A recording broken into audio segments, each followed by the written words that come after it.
We're here today because of the Biden border crisis that continues to rage on the southern border.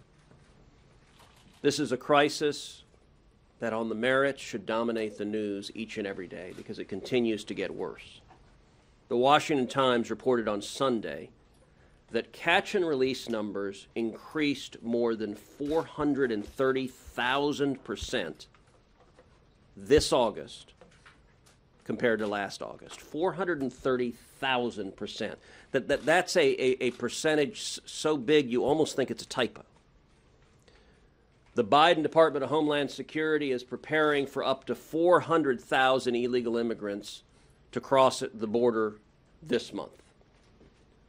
We are seeing tens of thousands of Haitian immigrants. I was in Del Rio just a couple of weeks ago at the Del Rio Bridge. The day I was there were 10,503 illegal immigrants under that bridge, overwhelming DHS's capacity to deal with them.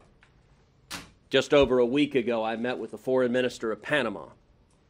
She described how this year the country of Panama sits on the juncture between South America and North America. This year they have seen over 80,000 Haitians who had been living in South America crossing into Panama illegally on their way to the United States.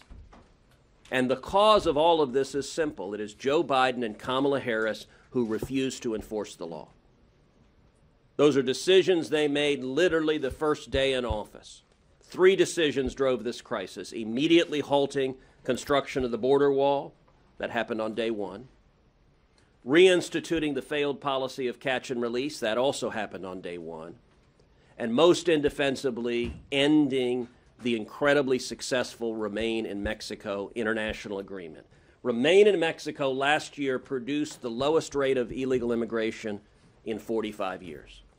This year, because Joe Biden and Kamala Harris refused to enforce the law, have continued to be utterly lawless, we are seeing the highest rate of illegal immigration in 21 years. This is a human catastrophe and disaster. Texas is paying the price. The last couple of weeks, I did roundtables with farmers and ranchers in South Texas who described the chaos of finding dead bodies on their ranch land day after day after day, who described moms in South Texas who described that they wouldn't let their teenage children go outside unless they carried a loaded firearm because there's so many human traffickers and narcotics traffickers crossing across their properties. This is a humanitarian crisis. It's a public health crisis. It's a national security crisis.